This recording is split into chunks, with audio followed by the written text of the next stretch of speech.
And like that, we are live. All right. Hello, Idiots on Parade, the Too Ugly for TV podcast. We mock the news so you don't have to. I am Nathan Timmel, stand-up comedian in Iowa City. With me, as always, is Jake Vevra, stand-up comedian in New York City. Hello, Jake. How's it going? All is well here. I am back from vacation. The family went to Chicago, spent a day there, and then Oh, continued nice. on to Cedar Point, spent a day there. Oh, that's cool. I don't think I've ever done Cedar Point. How was it? Honestly, Lydia and I did it a couple of years ago. I'm on the fence. Like, the value for the money just isn't there anymore. So what you do is you spend too much money so that you get perks. Like we stayed at a Cedar Point owned hotel, so you get early access to the park. And the last time we did that, park opens at 10, you go in at 9, and there are like a couple of roller coasters open, so you get like to go on the. This time you go there at 9, nothing's open, nothing. So you just get in line. You get to wait for an extra hour, and then we were waiting for Dude, that's Steel lame. Vengeance. The park opens at 10, but none of the roller coasters open. The first one opens at 10:15, then at 10:30, the one we had been waiting in line for puts up a sign that says closed for maintenance. So 90 fucking minutes right off the bat. So, and yeah, the whole day man, was I can't do that. I can't do that. I would flip out. I'd grab a security guard's service pistol. I would go full Chevy Chase at the end of vacation. yes. John that's what Candy would be taking me down that fucking roller coaster at gunpoint. I do. Hey, Rich, good morning. Rich says Cedar Point was good at one time. I do have one sort of amusing story, sad amusing. So we went. Before you get into that, I should have done this before the show. Can you hear my air conditioner? It's kind of loud next to me. It just sounds like a fan in the background. Okay. All right. It's fine. Rich, tell us if it annoys I'm you. gonna turn this off anyway. Screw it. My sad funny story is once Steel Vengeance opened again, we went back and got in line. Now we paid for fast passes, which is another way they get you, which is like, oh, you spend more money and you get a shorter line. You're still waiting for an hour, but the new one is called Siren's Curse, and that line was 4 hours. Ours was 50 minutes. So we 4 did hour line. Jesus Christ, dude. for a 2-minute ride. So we're in line. Not even if I was getting blown on the fucking thing would I stand in line for a 4 hour ride. It could be a 4 hour ride with a stripper for free. Like not happening. Not happening. So we're in line for Steel Vengeance, and we're in the fast lane, and we're separated from the slow lane. You just muted yourself. We're separated by a fence, and There we go. I'm unplugged. a worker comes in, and you know how every they have those cattle pens in every roller coaster line where you go up down. You know, yeah. So that was closed, and people were walking all the way around it. Well, things got so crowded outside that area that this worker comes in and he takes a chain down and opens up the back and forth that they had been going around, and so you saw just, I would say 50 to 75 people all come in, and they had this look on their face because they start streaming in, and they're like, oh, wow, the line is really moving. This is great. And then they turn the corner and realize that instead of they're just getting herded, and just to watch the excitement, the line is moving to, oh shit, now we're in the back and forth. Like everybody has that look on their face like Squid Game when they come out and see the tug of war stand, and they're like, oh, this ain't great. At least they're not going to die. But yeah, they realize that the line is getting longer. Where is that thing? I heard myself overmodulate. I'm going to turn my gain down again. All right, there we go. But either way, yeah, man, that's the thing is roller coasters in big states. I mean, they're not worth going to, man. The lines are too long. Yeah. You know, I don't have a ton of good things to say about my home state of Iowa. You know what I mean? It's a fine place to grow up, but like in terms of, you got to travel there to see this. Like, there's not a lot of that there. You know what I mean? But if there's Field of Dreams. I tell everybody, fuck Field of Dreams. I don't like the movie. I don't like the field. The movie's I don't great. like the gas station. You got daddy issues. Oh Christ. My daddy made me watch real movies from that era, like Die Hard. Not this. There's a ghost of a baseball player. He's going to throw a ball back and forth with my son. Oh, I hated that movie then. I hate it now. No emotion. And then you go there, and it's just Oh, I've never just a been there. Field. It's Dude, just, yeah, it's I've even never worse been than there. the movie. It's even dumber than the movie. You're like, this is just a part of a cornfield that a guy mowed down because he was hearing voices in his head. He was what they just called it like the jitters or some weird shit. He's got the whooping cough, like I don't know, just some weird name for it. But it was like, no, the dude is legit having a schizophrenic breakdown. He needs help.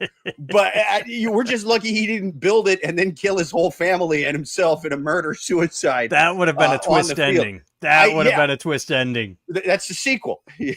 That's right. Field of Nightmares. That's right. That's I'm going to pitch that to Hollywood. We need to write that. Actually, you don't need to write anything with Hollywood. You just pitch. You don't write. You just pitch. That's right. They make it on the fly. It's a secret. Those same ghosts come to Jack Nicholson, you know. He's just saying, all work and no baseball makes Johnny a dull boy. And then he hits Field of Screams in the comments from there Ultra. There you go. Field of Screams. I like it. No, you're like, this is, they made a movie about this. Who gives a shit about it? You were saying there's not much, but at least Adventureland, when we go to Adventureland. That is, yes, exactly. That is where I was going with that. 15-minute lines. I got off track. 15-minute lines. Fucking love Adventureland. It's even better as an adult than it was as a kid. I remember I went there a lot. You know, my dad would take me there a lot as a kid. And then I went back when I was like 22, 23 with like a couple cars full of friends. And on the way up there, I was thinking, you know, it's going to be fun because we're like hanging out and stuff. It's not going to be like when I was a kid. You know what I mean? Yeah. Like it's, you know, whatever. And one dude in the car even said like, hey, we should have snuck a bottle in. And we were like, yeah, nah, I can't believe we didn't think of that. And then another dude even said like, hey, I wonder if they sell alcohol at the park. And we're all like, well, they're not going to sell alcohol at the park, you fucking moron. You know what I mean? Like they don't want people getting sick of it. Oh, yes. It's everywhere. It's everywhere. I love it, dude. Now they even have like a full-on water park within the amusement park with like a swim-up bar where you can get like proper cocktails and shots and all that. Like it's not just beer. It's like Chuck E. Cheese without the mechanical rat. Dude, I love it. I love it. And you know, I have more fun there as an adult than I ever did as a kid. Why? Because the alcohol takes away your least favorite thing about the park, and that's the line. You pointed out that there's less lines at Adventureland because it's a flyover state with nothing in it but Adventureland. Right. So hence not a lot of people go there for vacation unless they have the unfortunate reality of living in Iowa. You know what I mean? Like that's the only people that's there. Ain't nobody. Maybe Nebraska. That place sucks even more than Iowa. So they might drive there for it. It's sad, but so they might drive there for it. Either way, not a ton of people, but it doesn't matter because you'll get done with a ride and you'll be like, let's go have what? A beer. You sit down, you have a beer, and you're like, that was a damn good beer. Ooh, let's go to this. What roller coaster we're going to go to? Ooh, that one might have a long line. And when I say long, I mean long for Adventureland, 20 minutes. You know what I mean? And so you'll be like, that might have a long line. Let us grab what? A beer for the line. Now, all of a sudden, the line doesn't matter because now you're just standing there drinking beer and talking. And that's what you do at a bar is you just kind of stand there and drink. You get a ride at the end of the beer. Every line is like a standing, slow-moving bar with a ride at the end of it. I fucking love it. It's great. The worst line at Cedar Point was at the end of the day. We stayed the entire day. We got there at 9 a.m. for pre-open early, and we left. We walked out of the gate at 10:30 because it closes at 10, but we were on the far side. So we were there 13 hours. But the worst line was getting in the car and then sitting in the fucking parking lot because we got there early. We were in the front row. We were again, to reference Chevy Chase and Vacation, like, first one's here. Or did they park in the back? Did they park in the back and say I think Chevy Chase parked in the back because he said, we parked in the front and we just sat there waiting to get out. It's like just in your car, like, oh God. So, all right. That would have been the move then. I guess you park at the back and then. You park at the back and that way you get out first. But we weren't thinking.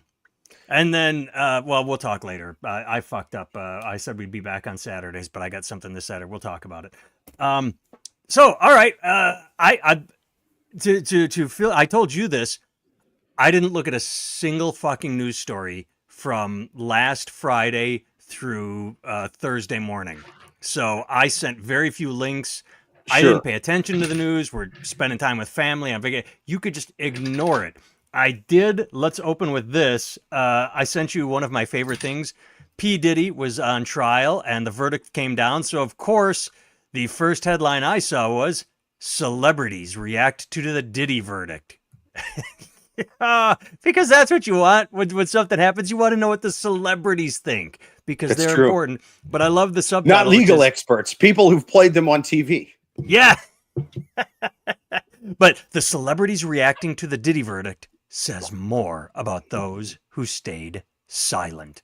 Bum, bum, bum. And just anybody watching, do you want to know who had that very serious, the dramatic headline? This says more about those. Marie Claire. Marie Claire magazine is the one publishing what celebrities are saying about P. Diddy. There you go. There you go.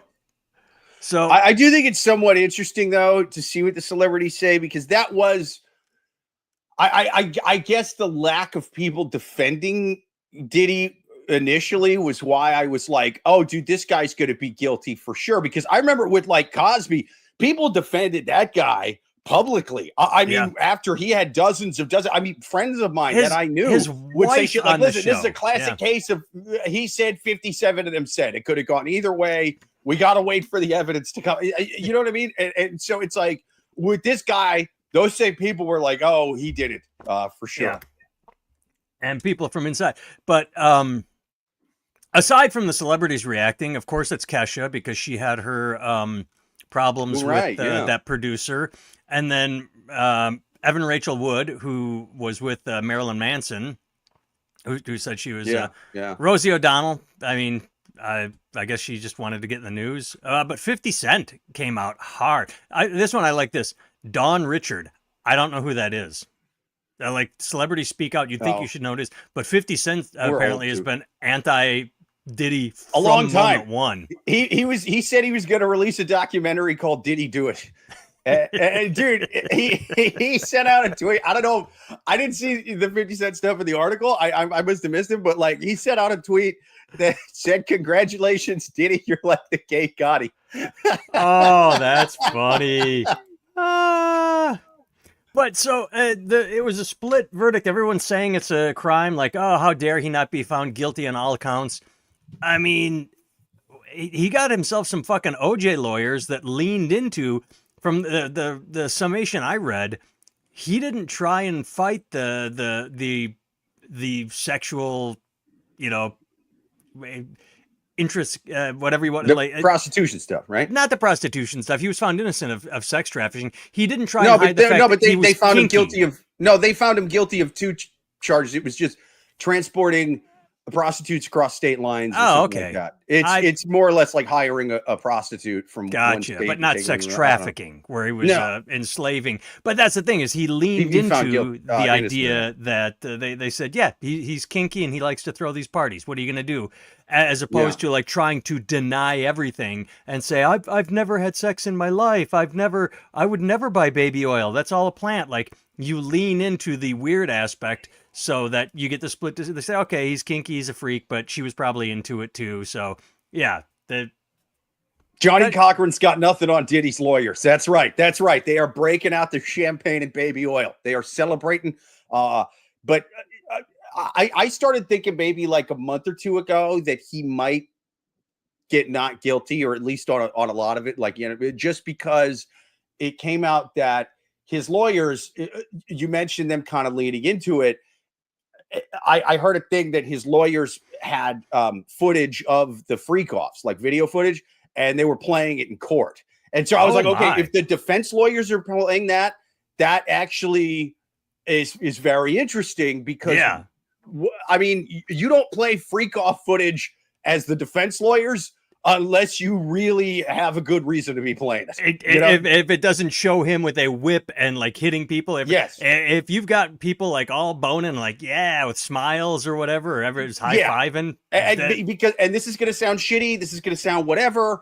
But a big problem with a lot of the like Hollywood Me Too situations and, involving celebrities and why it's so hard to make it stick compared to maybe a lot of other industries is for a lot of I'm not saying everyone, I'm not saying most even, but with a lot of these accusers, it's a somewhat transactional thing on their end too. Yeah. No, I know where you. Yep. And so if there's a video of these people going, oh yeah, great, I'm at the freak off, yeah, you know what I mean? Like, they're gonna be, they're gonna now. And they read her texts. They read texts, and yes, you can be in a submissive position where you feel the need to placate someone that controls your life. You also don't have to. The text could have read, "Hey, I can't wait to see you again, baby." Okay, like instead of, "Yeah, I can't wait to see you too." Like the texts are. I'm not trying to victim shame, but there are me ways. Neither, but I'm saying is like a lot of these people want something out of. Right. To get further. She wanted to be a famous industry. singer. So they're going to be like, great, I'm going to go to this freak off thing. Yeah. And it's going to get me famous. And so it's going, you can say things like, well, he used his position of power to. And he did use his position of power. It's, but is it unethical? Yes. In terms of juries and judges, though, not unconsensual. Yeah. If they appear to be consenting adults on the video, and that's the only reason you would show a freak off video of your client. Most defense attorneys ain't going to show their clients with that much baby oil on unless there's a good goddamn reason. So Ultra says you can't make anything stick with all that baby oil. But yeah, I mean, if the video is of someone crying through the pain because they don't want to be there, you don't show that video. But if it looks like a party, man. I mean, it's like that Kevin Spacey doc. Like you listen to some of this stuff, and it's horrible. But then they'll be saying stuff like, "Yeah, so I blew him hoping he would green light my movie," and then they're like, well, Did he say he was going to green light your script if you blew him? Well, no, I just assumed that's how it worked. And it's like, well, sorry, we can't charge him for this then. That's you trying to get something out of him. It's not the Ohio State doc we just watched where it's kids walking in and a doctor like, all right, you stubbed your toe, get naked. Right. It's a lot more transactional on both parts than a lot of these cases, so it's harder to actually get. Todd just called it in the comments. The morning after regret hits some harder than others. Yeah, you do something and then especially when it doesn't pan out. Not just the morning after regret, but the months and later revenge. Like, hey, I blew Kevin Spacey. He didn't put me in a movie or make my career. Fuck him. I'm gonna go after him. It's right. And I'm not saying that doesn't make those guys pieces of shit. I'm not saying they don't like suddenly hint like, oh, maybe this could happen if you do A, B, or C. But that's not all Harvey Weinstein did. Harvey Weinstein was all about blow me and I'll put you as an extra in the movie. Right. Yeah. And I guess if they're that blunt about it, then you might be able to get something done in court, man. But that's why a lot of this stuff doesn't stick. It's tough. Unfortunately, these guys are good at getting away with it. I want to know why they didn't charge him for domestic abuse for that hotel room video. Remember where he was beating the hell out of her in that house? Yep. Because that seems like a pretty open shut case to me. I'm not a lawyer, but it seems like it would be easier to win that than any human trafficking or whatever. But I can't remember the timeline. She would have had to press charges on that within a certain time frame. And maybe that was in the last 10 years, right? And the statute of limitation can't be up on that. I don't know. But either way, you'd think that would have been the slam dunk. But either way, he's still going to prison. He got denied bail. It's not like it's just that people were so hungry for him to be found guilty of everything. They just wanted him to go down. And you can't take the win where you get it was like, okay, he's still going to jail. He's still not getting out.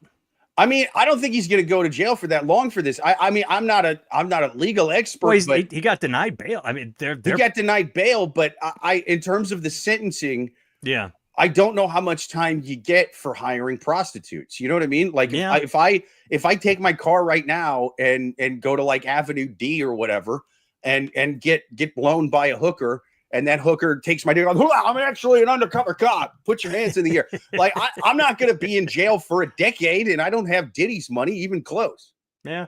Oh, we could ask Robert Kraft how long he went to jail for. Oh no, he didn't. He didn't go to jail. He just Well, there you go. There yeah. you go. But speaking of jail, I didn't send you this. Did you see that the Brian, I can't say his last name, Kohlberger, whatever, the Idaho murderer, pled guilty? Oh no, I didn't see that. Yeah, so I can't remember, was it Brian Kohlberger, I think, but he killed the four kids in Idaho, and they caught him, and he said he was innocent, and that there was all, but apparently the prosecution uncovered even more evidence and approached him and said, "Hey, we have you at the house given a thumbs up awkward selfie after the murders. Like apparently he left, went back, took a selfie of him giving a thumbs up with a weird smile, and then left again. And that was enough to be like, all right, I'm just going to plead guilty. So he doesn't get the death penalty. This is why Gen Z and millennials can't have serial killers. Okay, we can't stay off our goddamn phones. I see. Here's the problem I have. He is pleading guilty, so he'll get like he's not getting out of jail for the rest of his life. He's done. He'll get like 400 years, and he will be put away because he lied for so long. Because he pled innocent, like no, I didn't kill them. We should say it's just kill him. Just fucking kill him. He's guilty. This is why I'm pro death penalty. Fucking kill him. But who take him out back? An Old Yeller. Who decides who we kill and who we don't kill? Me. Okay, well, I will be Trump's czar of death penalty. You are imperfect. I know this from doing a podcast with you for years. You are imperfect, so you're going to get it wrong sometimes. Sometimes. Yeah. Sometimes. You get it wrong. But either way, Ultra just said the fact they're still holding Diddy makes me think there are other charges possibly pending. That could be, but why wouldn't they throw them all at once? But then again, that's what they did with Harvey Weinstein. Is they wanted to run him in New York and Los Angeles. Is Diddy being tried anywhere else? Are they're going to try and get him again? The thing is, I didn't pay that close attention. Was he tried in New York or Los Angeles? Diddy? I want to say New York. I could be wrong. Yeah. See, I don't fucking. Oh, care. So that here we are talking about. They may have to charge him in Los Angeles because the hotel thing was Los Angeles, right? Okay. So yeah, maybe they're gonna get him. That might be a jurisdiction thing. Could be. All right, next story. The House passed Trump's big, beautiful bill. He signed it yesterday, I believe. And the clip I like the most is people are showing Marjorie Taylor Greene and other Republicans booing Biden when he said they want to sundown Medicaid and Medicare and whatever he said they want. And they'll boo. And here it is. Here it is. So there you go. Interesting times. My hope is that we see all these statistics that say red states are poorer than blue states and they take more federal aid.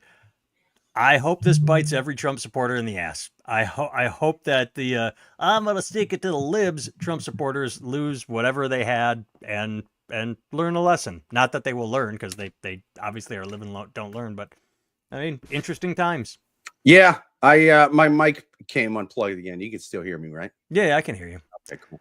We've talked about this in the past. If you touch the microphone, StreamYard disconnects it. It's not even a computer thing. It's a StreamYard thing. Didn't even touch it. Every now and then, just the weight of it keeps coming. But yeah, so I get the people who vote for these guys who spend most of their time in boardrooms and country clubs. You know what I mean? Because they're like, I'm going to get a tax cut. This is great. Yeah. What I don't get is the videos of these people going, I'm on Medicaid. I'm a trans woman of color who's undocumented, and I work in the green technology industry. And I voted for Trump, and man, is this biting me in the ass. And I'm starting to regret it. And it's like, well, yeah, I mean, he hates everything about you. So he ran on everything about you is awful, and he's going to destroy you. So I don't know why you thought you'd be spared. And we saw right at the outset with the Doge cuts where all these people were like, we work in a red town and we work for a military subcontractor. Yep, all your jobs got eliminated. I didn't vote for this. Yes, you did. It turns out you're deep state. He was talking about that whole time. Now you're lizard people that live under the Pentagon and eat babies. It was park rangers. You. Whoopsie doodle. You know what makes me sad is I would love to have seen. Actually, I'm going to Google quick because before I say this as a joke, I want to take it seriously. Here we go. Am I going to find a... No, damn it. I Googled celebrities react to Trump signing big, beautiful bill because that would have been great. I would have loved to have had an article that said, had like, here's what Mark Ruffalo had to say about the signing. Here's what Evan Rachel Wood had to say. That would have been beautiful as celebrities react to the signing of the bill. As a Hollywood actor, I loved the bill at first because I like beautiful things. But then I Googled it and I was like, what the fuck is this? Oh, I did just send you this. It's on the same line. We talked about this a couple of weeks ago at the military parade as how Doge is cut. We're going to save money. We're going to save money. Except the big, beautiful bill includes $85 million, which is nothing to a government, but it's still $85 million to move the Space Shuttle Discovery from Smithsonian to Texas. And Ted Cruz is a part of it because he's a Texas senator, and that's where NASA is. So they snuck this in. Apparently, there has to be congressional approval, or there's something in the story that talks about how this should happen. But the way they worded the bill, the amendment, the attachment, now they just have $85 million to drive a space shuttle across the country. So see, look, there's them saving money again. If Musk was still in the government, he'd have flown that spaceship there for half the price. Lazy bastards.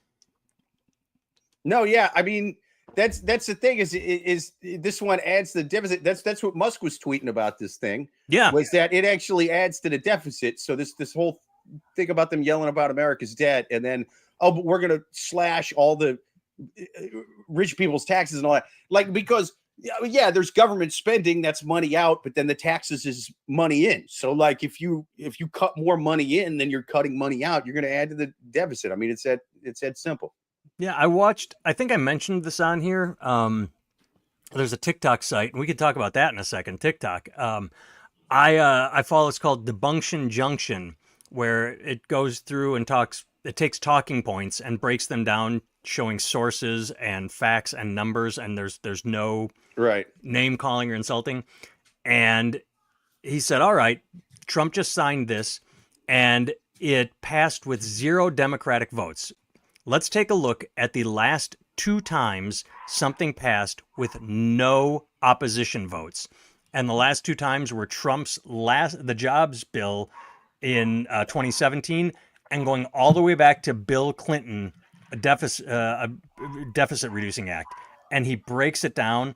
And the last time Trump pulled this with his let's give tax breaks to millionaires, fewer jobs were created than in the previous years. Like, so he's saying, oh, we have too high taxes for billionaires, they're not creating jobs. Then he signs the bill goes into effect, and job creation goes down.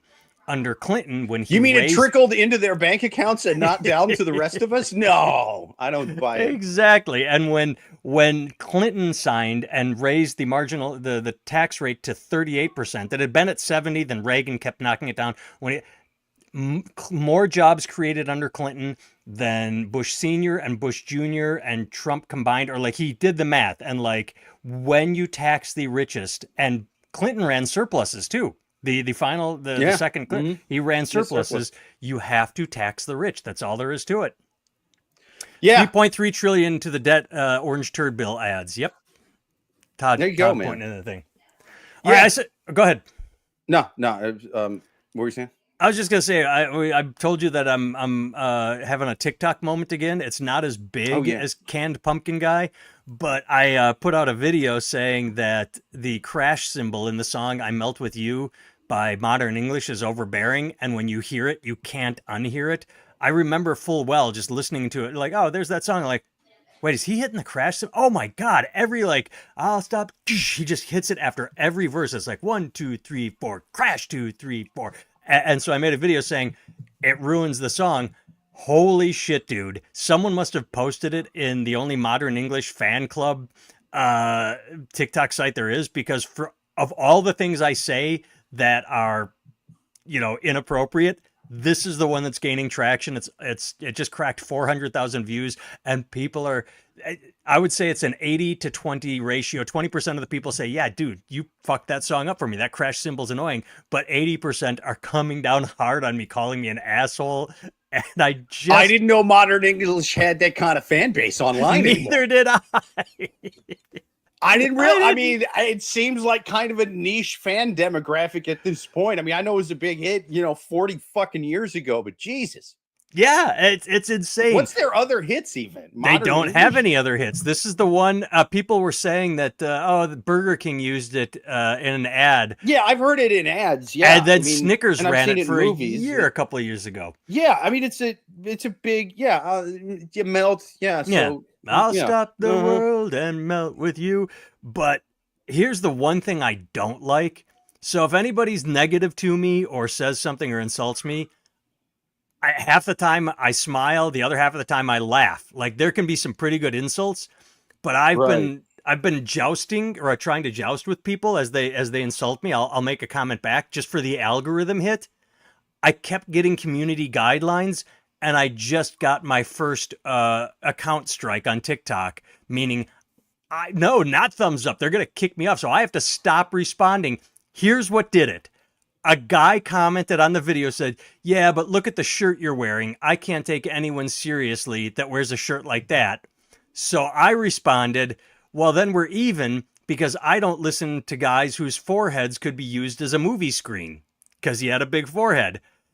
I got a notification warning saying that's against community guidelines. It's inappropriate. So I appealed and said, "Dude, I'm just talking about his forehead." And I got an account strike. So now anybody can insult me on TikTok all you want, and I can't push back with little pokey fun things because I'll get kicked off TikTok. As a bald guy, I agree with TikTok on this one. That shit is out of line, dude. There's some stuff you just don't joke about. Dude, speaking of crazy faces, I looked up Modern English on Spotify just to see what their second biggest song was. It's called Someone's Calling. I'll listen to it. I don't recognize the name. What are the numbers? Dude, look at their lead singer. Can you see it on there? He's got it's crazy. blurry. He's like covered in face tattoos. Oh my god! It's like, man. I mean, he does not look. You can't really see the face tattoos on there, but dude, Google. Get on Spotify and type in Modern English. He's covered. He looks like he's the leader of a prison gang or a motorcycle, but it's his "I'll stop the world and melt with you." Meanwhile, he looks like he'll shank you in Oz because you insulted the Aryan Brotherhood or something. I don't know. Like he's a scary looking dude. I love it. I want to know this. Now I'm on their side again. Yeah, I'm taking. What are the numbers? So fuck your opinions about their crash signals. I'm not talking about their crash symbols. Look at this guy. Give me the numbers. Give me the numbers. Give me the numbers. Melt with you. How many streams? 1 billion? 2 billion? Hang on. You're gonna like this. So the biggest song is "Melt with You" with 82 billion songs with 82 billion streams. The second biggest, or that's million. I can't million. Count. That's fine. 82 million streams. The second number 2 is "I Melt with You" 7-inch mix with 52 million streams. The third one is "I Melt with You" recorded. So the other ones weren't recorded. But that's 33 million streams. And then number 4 is "Someone's Calling" with 2 million streams. I forgot this. You just reminded me. There are a couple hundred comments for people pointing out to all the best part about when something happens like this is infighting happens. Like some person says this guy sucks, and it's like, no, he's right, and then they start fighting with each other on your video. But several hundred people pointed this out. Apparently, and I didn't know this, Modern English in 1990 re-recorded the song and lowered the crash in the mix. So people are like, "Oh wow, you can be mad at him all you want, but even the band went back and re-recorded it." So I thought that was funny. I forgot to say that. Even the band agrees with you. Yes, the band agrees with me that and here's the problem. I liked it. I insulted the drummer.